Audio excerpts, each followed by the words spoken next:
Most amazing learning platform great geniuses. This is Gungun Kalra. कैसे हैं आप सब? तो बच्चों हम क्या कर रहे थे? हम कर रहे थे हमारा एक बहुत ही इंटरेस्टिंग सा chapter which is motion in straight line. कि हम स्ट्रेट लाइन में चलते चलते मोशन को समझ रहे थे कि भाई स्ट्रेट लाइन में मोशन कैसे होता है ना। ये सब हम कर रहे थे। हमने क्या डिस्कस कर लिया था बच्चों? हमने ये डिस्कस कर लिया था कि जो हमारे मोशन होते हैं वो कैसे होते हैं। स्ट्रेट लाइन वाले भी होते हैं, रेक्टिलिनियर मोशन भी होते हैं, है ना। हमने देखा था जैसे ये कार है, ये एक स्ट्रेट लाइन में जा रही है, ये कौन सा मोशन कर रही है बच्चों? रेक्टिलिनियर मोशन कर रही है ना, कि मतलब स्ट्रेट लाइन में मोशन कर रही है। फिर हमने कहा था कि चलो इस चैप्टर में तो मोशन इन स्ट्रेट लाइन पढ़ना है, लेकिन वैसे जो हमारे मोशन होते हैं वो ऐसे नहीं है कि सिर्फ स्ट्रेट लाइन में ही हो, वन डायमेंशन में भी हो। मोशन हमारे टू डायमेंशन में भी हो सकते हैं, तीनों डायमेंशन में भी हो सकते हैं, है ना। अगर आपका एक कोऑर्डिनेट देखो, अगर आप वॉक कर रहे हो मतलब आप मोशन कर रहे हो, अगर आप रेस्ट में हो, आप नहीं चल रहे, आपकी पोजीशन चेंज नहीं हो रही विद रिस्पेक्ट टू टाइम, तो आप रेस्ट में हो, है ना। यही होता है मोशन और रेस्ट का कंसेप्ट। ये तो हमने अच्छे से समझ लिया बच्चों। अब बच्चों हमने बात की थी कि अगर आप मोशन कर रहे हो और आपका एक कोऑर्डिनेट चेंज हो रहा है तो उसे क्या कहते थे? Motion in straight line. अगर आपके दो कोऑर्डिनेट्स चेंज हो रहे हैं तब हम पढ़ते थे मोशन इन टू डायमेंशंस। ये भी हम पढ़ेंगे मोशन इन टू डायमेंशन क्या होता है, ठीक है। अगर आपके तीन कोऑर्डिनेट्स चेंज हो तो वो कौन सा मोशन हो जाएगा? जैसे मोशन इन स्पेस, है ना। अब पंछी है, हवा में उड़ रहा है, उसे थोड़ा ना पता है कि मुझे एक्स एक्सिस में ही जाना है या सिर्फ एक्स और वाई में जाना है, वो तो अपने तीनों कोऑर्डिनेट्स चेंज करेगा ना बच्चों। ये हमने बातें कर ली थी। और हमने क्या बात की थी? हमने बात की थी स्पीड की, डिस्टेंस की, है ना, कि स्पीड क्या होती है। स्पीड हमने क्या देखा था बच्चों?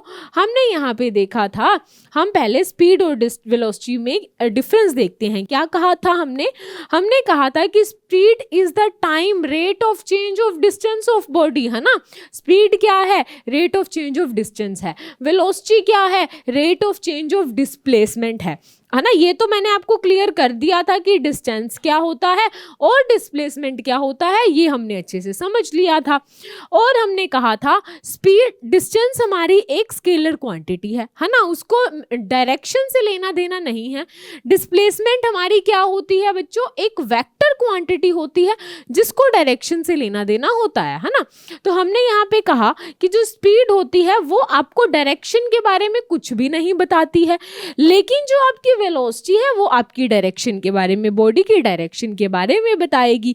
स्पीड एक स्केलर क्वांटिटी है, वेलोसिटी एक वेक्टर क्वांटिटी है। Speed of body can be positive और में भी जीरो हो सकती है, ठीक है। वेलोसिटी बच्चों पॉजिटिव भी हो सकती है, जीरो भी हो सकती है और तो और नेगेटिव भी हो सकती है, डायरेक्शन को शो करने के लिए ना, ठीक है। तो ये हमने बात कर ली थी स्पीड के बारे में, वेलोसिटी के बारे में। अब हम क्या करने जा रहे हैं? अब हम देखेंगे बच्चों इंस्टेनियस वेलोसिटी क्या होती है। वेलोसिटी आपने क्या कहा था? वेलोसिटी आप लोगों ने बोला था कि ma'am it is the rate of change of displacement of body, कि ये क्या होगी? बॉडी की डिस्प्लेसमेंट का चेंज बताएगी विद रिस्पेक्ट टू टाइम, है ना। यही हमने कहा था कि होती है वेलोसिटी। और डिस्प्लेसमेंट हमने बहुत अच्छे से किया था। देख लेते हैं डिस्प्लेसमेंट क्या किया था हमने डिस्प्लेसमेंट के बारे में कहा था कि जैसे देखिए, अब यहाँ से हम अगर देखते हैं कि एक फॉर एग्जाम्पल आप ही है ना। आप यहाँ से पहले घर गए, घर से फिर आप यहाँ पे गए, किसी सी पॉइंट पे खेलने के लिए गए, तो आपने ये जो डिस्टेंस ट्रेवल किया है ना बच्चों, ए टू सी तक, ए से सी तक जो आपने डिस्टेंस ट्रेवल किया है, कि पहले आप ए से बी गए, है ना। पहले देखिए ये आप थे, आप यहाँ से चले, आप अपने फ्रेंड को बुलाने गए उसके घर, फिर आप दोनों यहाँ पे गए, है ना, यहाँ पे खेलने के लिए गए, तो आपने कितना डिस्टेंस ट्रेवल किया? आप कहेंगे मैम 4 और 3 7 मीटर डिस्टेंस ट्रेवल किया। अब डिस्प्लेसमेंट क्या होता है? डिस्टेंस तो होता है कि आपने कितना एक्चुअल पाथ कवर किया है, ठीक है। लेकिन डिस्प्लेसमेंट आप कैसे निकालते हैं कि फाइनल और इनिशियल पोजीशन में कितना डिफरेंस है। फाइनल पोजीशन आपकी थी सी, इनिशियल पोजीशन है आपकी ए, है ना। तो हमें सिर्फ ये वाला डिस्टेंस निकालना है ना, सिर्फ यही वाला डिस्टेंस तो हमें निकालना है। अब मैम यहाँ पे तो 4 था, यहाँ पे 3 था, यहाँ पे 5 आ गया, ये कैसे हुआ, है ना। क्योंकि 4 और 3 तो 7 होता है, बट हम सब ने तो ट्रायंगल लॉ पढ़ा है। है ना, हमने ट्रायंगल लो पढ़ा हुआ है ना। अब ट्रायंगल लो को भी अगर हम छोड़ें तो ये चीज़ भी यहाँ से अगर हम देख सकते हैं कि देखिए, अगर आप थर्ड साइड निकालते हैं, थर्ड साइड आप कैसे निकालेंगे, यहाँ पे ट्रायंगल लो के अकॉर्डिंग थर्ड साइड आपकी कैसे निकलेगी, 4 का स्क्वायर प्लस 3 का स्क्वायर 9 और रूट हो जाएगा 25 का 5, ये आपके पास आ जाएगा। ये हमने सब कुछ कर लिया है। तो वेलोसिटी की बात हमने कर ली थी, rate of change of displacement होती है। अब यहाँ पे देखो, एक पर्सन था बच्चों, यहाँ से गया, वो अपनी इनिशियल पोजीशन पे वापस आ गया। इनिशियल पोजीशन पे वापस आ गया तो डिस्टेंस तो उसने ट्रैवल किया, पहले 5 मीटर गया, फिर उसके बाद फिर 5 मीटर गया, वो उसने डिस्टेंस तो ट्रैवल किया, लेकिन डिस्प्लेसमेंट वो क्या हो गई, 0 हो गई, क्योंकि वो अपनी इनिशियल पोजीशन पे ही वापस आ गया। ठीक है, तो हमारी वेलोसिटी 0 हो सकती है। अब हम डिस्कस करते हैं इंस्टेंटेनियस वेलोसिटी। देखिए, इंस्टेंटेनियस वेलोसिटी में क्या होता है कि जब एक बॉडी मूव कर रही है वेरिएबल वेलोसिटी के साथ, ठीक है, उसकी वेलोसिटी वेरी कर रही है, उसकी वेलोसिटी बच्चों वेरी कर रही है, तो अगर आप एक एट एनी इंस्टेंट किसी भी टाइम पे उस बॉडी की वेलोसिटी बताते हैं तो वो वेलोसिटी क्या होगी, इंस्टेंटेनियस वेलोसिटी होगी। The velocity at any instant किसी भी टाइम पे, it is defined as the limit of average velocity as the time interval delta T become very small. अब जो ये इंस्टेंटेनियस वेलोसिटी होगी, ये आप किसी टाइम इंटरवल पे बता रहे हैं ना, तो यहाँ पे आप क्या लिखेंगे, limit delta T approaches to 0, जिसमें डेल्टा टी जो होगा वो बहुत स्मॉल होगा, नेग्लिजिबल होगा, तो वो किसको अप्रोच करेगा, 0 को अप्रोच करेगा, delta x divided by delta T. तो आप लिख सकते हैं आपकी जो वेलोसिटी हो जाएगी, इंस्टेंटेनियस वेलोसिटी हो जाएगी, वो क्या हो जाएगी, dx बाय dt के इक्वल आ जाएगी। अब यहाँ पे देखिए, अब आपने बात की कि यूनिफॉर्म मोशन क्या होता है। अभी तक चल क्या रहा है बच्चों हम मोशन की बात कर रहे हैं, तो आपने बोला कि मैम जब हम मूव नहीं कर रहे, हमारी पोजीशन चेंज नहीं हो रही, तब तो हम रेस्ट पे हैं, हमारी position with respect to time change हो रही है, मतलब अभी मैं यहाँ हूँ, ठीक है, 2 सेकंड बाद मैं यहाँ हूँ, मेरी पोजीशन चेंज हुई ना टाइम के साथ, तो वो क्या हुई मेरी क्या हुआ कि मैं मोशन में आई। ठीक है, हमने बात की कि स्केलर क्वांटिटी कौन सी होती है, वेक्टर क्वांटिटी कौन सी होती है। स्केलर क्वांटिटी कौन सी थी बच्चों, स्केलर क्वांटिटी वो वाली क्वांटिटी थी जिसमें सिर्फ और सिर्फ मैग्नीट्यूड की बातें होती है, डायरेक्शन को डिस्कस नहीं करते। वेक्टर क्वांटिटी में magnitude as well as direction दोनों को डिस्कस किया जाता है ना। ये हमने बात की, डिस्टेंस की बात की, डिस्प्लेसमेंट की बात की, स्पीड की बात की, वेलोसिटी की बात की। अब हम बात करते हैं यूनिफॉर्म मोशन और नॉन यूनिफॉर्म मोशन की। बच्चों यूनिफॉर्म मोशन कौन सा मोशन होता है, यूनिफॉर्म मोशन वो वाला मोशन होता है जिसमें जो बॉडी होती है ना, उसमें जो चेंज होता है, फॉर एग्जाम्पल जैसे अगर हम स्पीड की बात कर रहे हैं, स्पीड की बात करें तो ऐसे यूनिफॉर्म मोशन कब होगा कि पहले 5 सेकंड में उसने कवर किया 5 मीटर, अगले 5 सेकंड में भी उसने कवर किया 5 मीटर, ये होगा यूनिफॉर्म मोशन। ठीक है, जिसमें वो इक्वल डिस्टेंस ट्रैवल कर रही है इक्वल इंटरवल ऑफ टाइम में। देखिए, अगर हम यूनिफॉर्म मोशन की बात करें in the term of velocity, if it cover equal displacement in equal interval of time, equal interval of time में भाई वो इक्वल डिस्प्लेसमेंट करता है, तो वो मोशन कौन सा हो जाएगा, यूनिफॉर्म मोशन हो जाएगा। ठीक है, अब यहाँ पे क्या हुआ, suppose the origin of position axis is point O, मान लीजिए आप यहाँ पे खड़े हैं, ओ पॉइंट पे आप लोग खड़े हैं, and the origin for time measurement is taken as instant when object is point at O such that O is X naught. अब आप यहाँ पे आ गए time t is equal to 0 पे, यहाँ से ओ से ए तक की डिस्टेंस है बच्चों एक्स नॉट, और अगर आप टाइम t1 की बात करते हैं तो उस केस में क्या हो जाएगी, बॉडी मूव कर रही है वेलोसिटी v पे और वो बी पॉइंट पे पहुंचती है, और ओ से बी क्या डिस्टेंस है x1।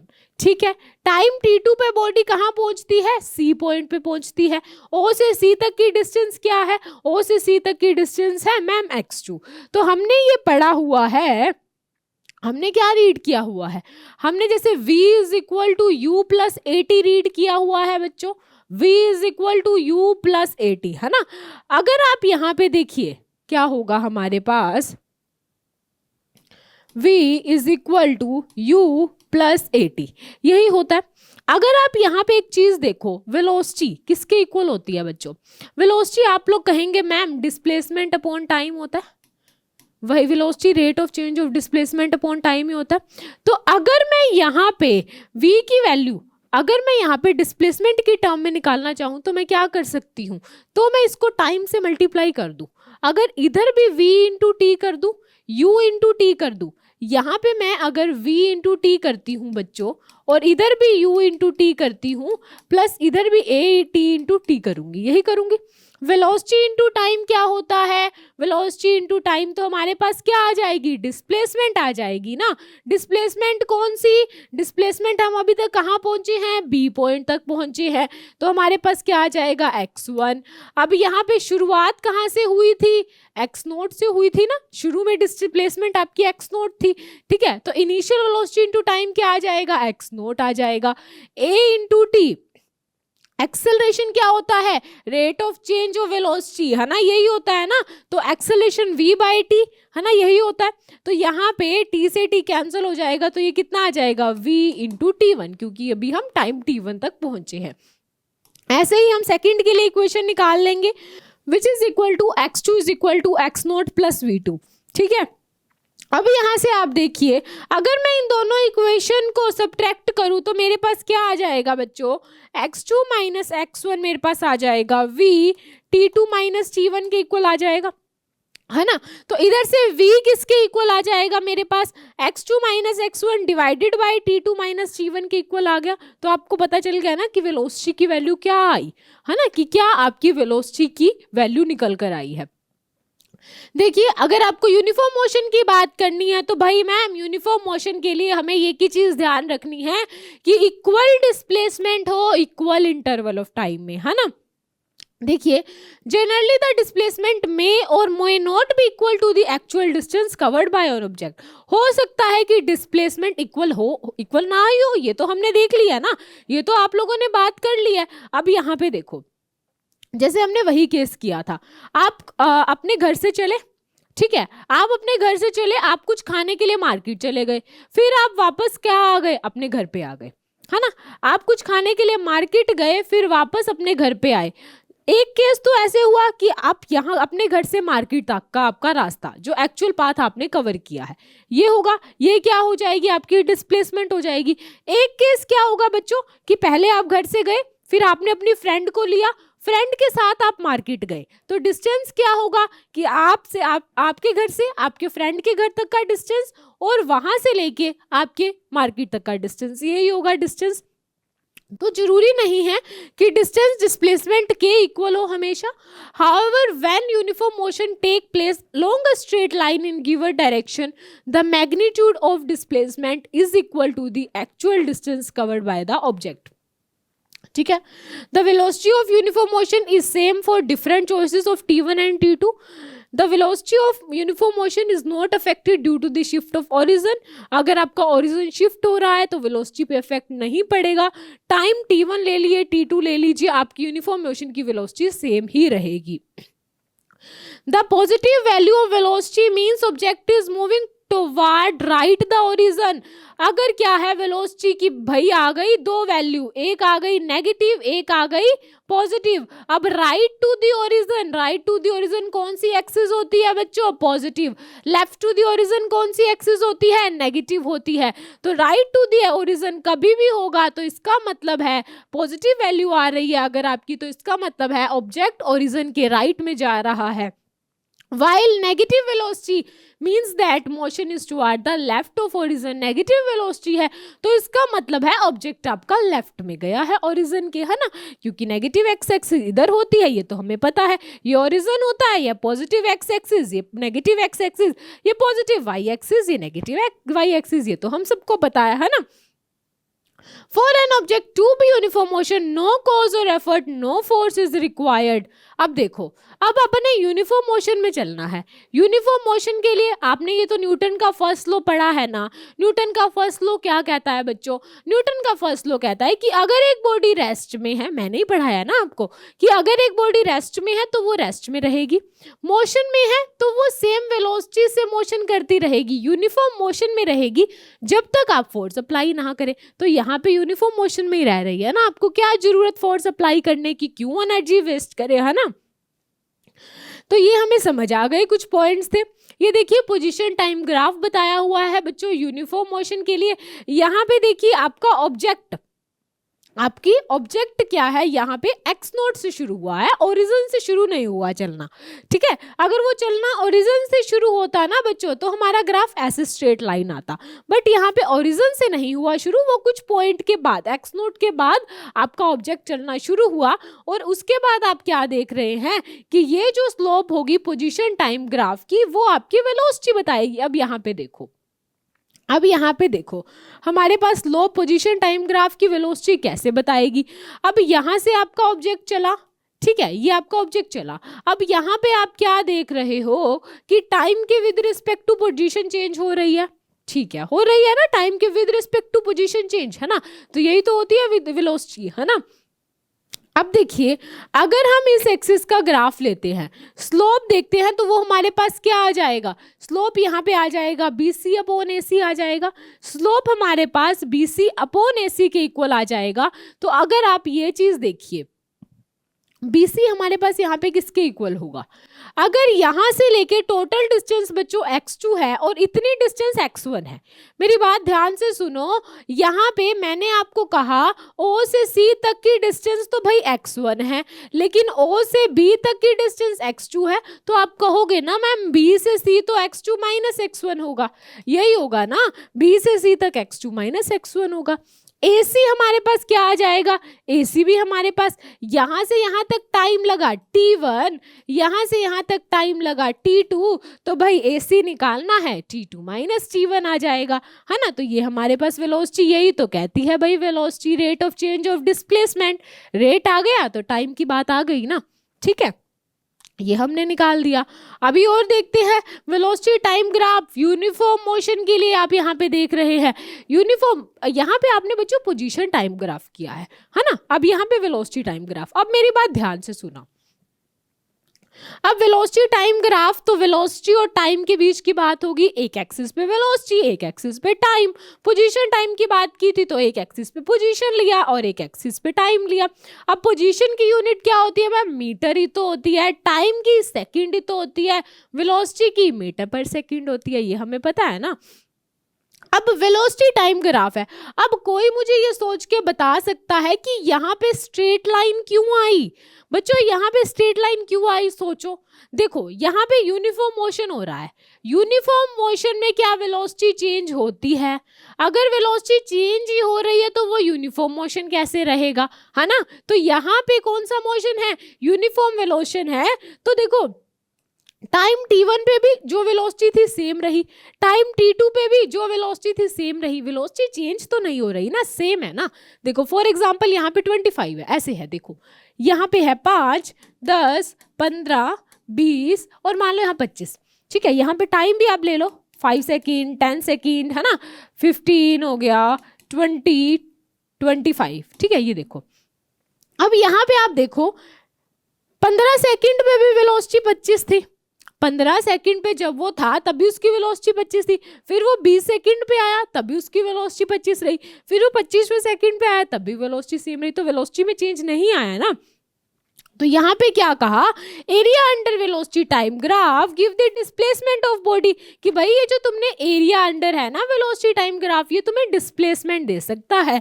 कैसे, देखिए अब यहाँ पे क्या होगा कि ये एरिया जो आपका आएगा वो किसके इक्वल आ जाएगा, एरिया हमारे पास क्या होगा,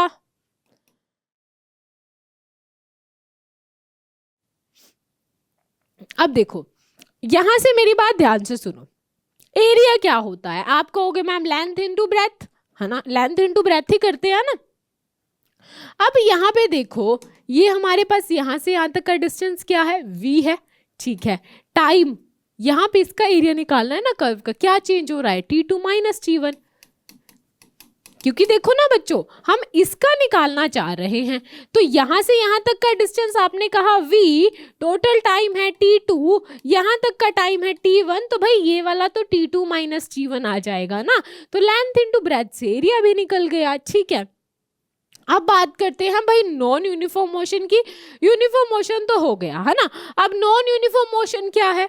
the particle is said to have non uniform motion if it cover unequal displacement in equal interval of time. भाई पहले वो क्या कर रहा था, देखो इक्वल डिस्प्लेसमेंट कर रहा था इक्वल इंटरवल ऑफ टाइम में, तब कौन सा मोशन था? यूनिफॉर्म मोशन था। अगर बच्चों वो अनइक्वल डिस्प्लेसमेंट करता है, डिस्प्लेसमेंट चेंज होती रहती है उसकी कदम कदम पे, ठीक है, इन equal interval of time, 5 second में कुछ और थी डिस्प्लेसमेंट, है ना, पहले 5 सेकंड में चला 1 मीटर, फिर 5 सेकंड में चला आधा मीटर, फिर 5 सेकंड में बैठ ही गया, फिर 5 सेकंड में 1 मीटर, ये तो भाई नॉन यूनिफॉर्म मोशन है ना, जिसमें अनइक्वल डिस्प्लेसमेंट हो इन equal interval of time. However small this time interval में भी, टाइम इंटरवल स्मॉल हो सकता है। एक्सेलरेशन क्या होती है? अब एक्सेलरेशन के बारे में हमने पढ़ना है। देखिए सबसे पहले तो एक्सेलरेशन एक कौन सी क्वांटिटी होती है बच्चों? एक्सेलरेशन आप क्या बोलते हैं? एक्सेलरेशन आप बोलते हैं हमारे पास rate of change of velocity, जैसे हम वहां पे वेलोसिटी में बोलते थे rate of change of displacement is velocity, तो rate of change of velocity is called acceleration, है ना। वहां पे इंस्टेंटेनियस वेलोसिटी की बात की तो v vector is equal to dx/dt, किसी टाइम पे हो रही थी तो इंस्टेंटेनियस नाम लगा दिया, डेल्टा t अप्रोच टू 0 कर दिया था। अब यहाँ पे एक्सेलरेशन भी तो वही है ना, इंस्टेंटेनियस एक्सेलरेशन के लिए एक ऐसे किसी इंस्टेंट पे होगी तो क्या लग जाएगा यहाँ पे डेल्टा t अप्रोचेस टू 0 लग जाएगा, a वेक्टर क्या आ जाएगा? dv/dt के इक्वल आ जाएगा, ठीक है। अब इसको ये कैसे लिख दिया, देखिए a वेक्टर को ये कैसे लिखा, यहाँ पे ध्यान से देखिए, a vector is equal to d/dt। v हमारे पास क्या है? v हमारे पास क्या होता है बच्चों? Velocity, rate of change of displacement, है ना, यही होता है ना rate of change of displacement. तो यहाँ पे हम इसको d²s/dt² तो लिख ही सकते हैं ना। तो अब कोई तुम्हें लिखा आ जाए कि a vector is equal to d²s/dt² है तो वो गलत नहीं है, वो ठीक है ना। एक्सेलरेशन एक वेक्टर क्वांटिटी है, जैसे कि वेलोसिटी एक वेक्टर क्वांटिटी थी, स्पीड बट स्केलर क्वांटिटी थी। डायरेक्शन ऑफ एक्सेलरेशन सेम हो जाएगी जैसे वेलोसिटी की डायरेक्शन थी, पॉजिटिव भी हो सकती है, जीरो भी हो सकती है, नेगेटिव भी हो सकती है। पॉजिटिव होगी तो मतलब डायरेक्शन को बता रही है ना, कि डायरेक्शन पॉजिटिव है, नेगेटिव होगी तो डायरेक्शन अपोजिट होगी। एक्सेलरेशन बॉडी की 0 होगी जब भाई वो यूनिफॉर्म वेलोसिटी से मूव कर रही है। भाई तुम सोचो यूनिफॉर्म वेलोसिटी से मूव ही कर रही है तो वो rate of change of velocity हो कहाँ रहा है ना, वेलोसिटी में चेंज नहीं आ रहा। वेलोसिटी में अगर कोई चेंज ही नहीं आ रहा तो भाई एक्सेलरेशन हमारी कैसे आ सकती है? एक्सेलरेशन तो 0 ही रहेगी ना। एक्सेलरेशन को कैसे मेजर कर सकते हो? भाई मैम वेलोसिटी की तो हम बता देंगे मीटर पर सेकेंड, टाइम की भी होती है सेकेंड तो मीटर पर सेकेंड स्क्वायर, है ना। और सीजीएस सिस्टम में पूछूं तो क्या हो जाएगी? सेंटीमीटर पर सेकेंड स्क्वायर हो जाएगी, ठीक है। अगर हम देखिए प्रैक्टिकल लाइफ की बात करें कि तब डिस्टेंसेस भी किलोमीटर में बात करते हैं, टाइम भी आर में लेते हैं, तो उस केस में किलोमीटर पर आर स्क्वायर भी आप बता सकते हैं, ठीक है बच्चों। यूनिफॉर्म एक्सेलरेशन क्या होगी? A body has uniform acceleration if its velocity changes at uniform rate, है ना, कि अगर उसकी वेलोसिटी जो है वो यूनिफॉर्म रेट पे चेंज हो। और हम कह सकते हैं कि if equal change of velocity take place in equal interval of time, equal interval of time में वेलोसिटी का जो चेंज है वो इक्वल ही हो रहा है, ठीक है। However small this interval may be, small intervals हो सकते हैं आपके, तो कहा जाएगा कि आपकी जो बॉडी है बच्चों वो यूनिफॉर्म एक्सेलरेशन में है। नॉन यूनिफॉर्म मैम पता है कब होगा? जब वेलोसिटी का जो चेंज होगा वो नॉन यूनिफॉर्म रेट पे हो। नॉन यूनिफॉर्म रेट पे होगा तो भाई non uniform acceleration, uniform rate पे होगा तो भाई यूनिफॉर्म एक्सेलरेशन, यही होगा ना। अब कुछ ग्राफ है देख लेते हैं। Position time graph, position time graph uniform accelerated, uniform accelerated मतलब, यूनिफॉर्म एक्सेलरेटेड का मतलब क्या होगा? वेलोसिटी चेंज हो रही है ना। यही यूनिफॉर्म एक्सेलरेशन कब आती है? जब वेलोसिटी चेंज हो ना, change in velocity but equal rate पे हो, है ना। तो ये हमारे पास क्या आ जाएगा? यूनिफॉर्म एक्सेलरेशन के लिए आ जाएगा जो और राइट की तरफ जा रहा है ना। अब यहाँ पे देखिए अगर जीरो एक्सेलरेशन की बात करें, जीरो एक्सेलरेशन की यहाँ पे बात करते हैं तो यहाँ पे अगर आप क्या देखेंगे, जीरो एक्सेलरेशन कब होती है बच्चों, जब वेलोसिटी का चेंज क्या हो, हमारे पास वेलोसिटी का चेंज ही ना हो, तो वो क्या हो जाता है, जीरो एक्सेलरेशन का केस आ जाता है। देखिए motion in positive direction with positive acceleration, positive direction में मोशन है तो क्या है, पॉजिटिव एक्सेलरेशन है। नेगेटिव डायरेक्शन में मोशन, पॉजिटिव डायरेक्शन में मोशन है बट नेगेटिव एक्सेलरेशन है, क्यों, क्योंकि ये इस साइड मूव कर रही है ना, ठीक है। Motion in negative direction with negative acceleration आप यहाँ से निकालेंगे, motion with negative acceleration between 0 and t1 and between t1 and t2, ठीक है। ये कुछ ग्राफ्स दिए हुए हैं जिसमें बता रखा है कि कब पॉजिटिव एक्सेलरेशन होगी, कब नेगेटिव एक्सेलरेशन होगी, ये सब, ठीक है बच्चों। अब हम देखिए, अब हम क्या करेंगे, ये आगे वाले में तो ये रीड करेंगे भाई काइनेमेटिक्स इक्वेशंस क्या होती है, ये सब कुछ अच्छे से समझेंगे, ठीक है। अभी हमने क्या समझा, इसको ध्यान से समझो। अभी तुमने जो करा है ना बच्चों, वो सिर्फ ये किया है कि भाई वेलोसिटी क्या होती है, rate of change of displacement, घोल के पी जाओ। एक्सेलरेशन क्या होती है हमारे पास, rate of change of velocity, velocity की यूनिट क्या है, मीटर पर सेकंड, एक्सेलरेशन की यूनिट क्या है, मीटर पर सेकंड स्क्वायर, ठीक है। और हमने यहाँ पे क्या देखा, इंस्टेंटेनियस वेलोसिटी कौन सी होती थी, इंस्टेंटेनियस जो किसी इंस्टेंट, किसी टाइम पे बात की जाए कि इस पर्टिकुलर टाइम पे वेलोसिटी क्या होगी बॉडी की, है ना। और ऐसे ही एक्सेलरेशन देखा कि एक पर्टिकुलर टाइम पे एक बॉडी की एक्सेलरेशन है क्या। अब मैं आपसे पूछूं कि बॉडी की वेलोसिटी चेंज नहीं हो रही तो क्या वो उसकी एक्सेलरेशन, वो एक्सेलरेटेड है बॉडी, तो आप कहेंगे नो मैम, अगर वेलोसिटी ही चेंज नहीं हो रही तो उस टाइम पे बॉडी की एक्सेलरेशन क्या हो जाएगी, जीरो हो जाएगी। अब कोई भी आपसे वेलोसिटी की यूनिट्स पूछे तो मीटर पर सेकंड, एक्सेलरेशन की यूनिट पूछे तो कह दो मीटर पर सेकंड स्क्वायर, ठीक है। अब एक्सेलरेशन की value d square s by dt square ये कैसे निकाली थी, ये तो कोई भी नहीं भूलेगा ना, अब सबको ध्यान रहेगा। तो अभी हम आगे करेंगे काइनेमेटिक्स इक्वेशन, जो भी बहुत इंटरेस्टिंग है। तो मिलते हैं नेक्स्ट वीडियो के साथ, till then take care, have fun, thank you.